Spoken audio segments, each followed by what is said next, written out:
রাধে রাধে বন্ধুরা, তো আজকে একটা বিশেষ কথা আলোচনা করব। তো হচ্ছে দেবদার ধূমকেতু মুভির সেকেন্ড সং রিলিজ হয়ে গেছে, সেটা বিষয় নিয়ে আমরা কথা বলবো। তো এই দ্বিতীয় সংটা মা সং, যেটা লিখেছেন হচ্ছে অনুপম রায়, সেটা মিউজিকও দিয়েছে হচ্ছে অনুপম রায়, আর এই গানটাও গেয়েছে হচ্ছে অনুপম রায়। তো এই গানটার প্রত্যেকটা লাইন আমাদের মনে গেঁথে যাওয়ার মতন। ঘুমাতে দাও মা, এই জায়গায় অনুপম দার আলাদাই সুর ছিল তখন। অনুপম যেটাকে বলে, যখন আমরা অনুপম দার গান শুনতাম, মানে যেমন আমাকে আমার মতো থাকতে দাও, আমি আমি যে নিজের মতো গুছিয়ে নিয়েছি, এইসব যত গান আছে, যত অনুপম দার গান শুনেছি, সেই পুরোনো ভাইবসটা কাজ করছে। কেন এইসব গান তো 2015-16 দিকেরই গান। তো সেই সময় অনুপম দা খুব ভালো গানটা লিখতে পারতো, আর খুব ভালো মিউজিকটা দিতে পারতো।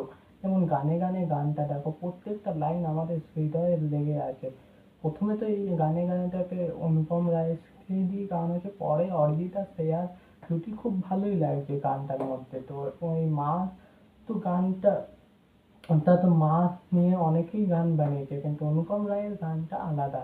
তার সাথে এখানে দেবদার অ্যাক্টিং, বিশেষ করে ইমোশনাল মুহূর্তে দেবদার অ্যাক্টিং, যে দেবদা পুরো বুড়ো হয়ে মাকে খুঁজছে।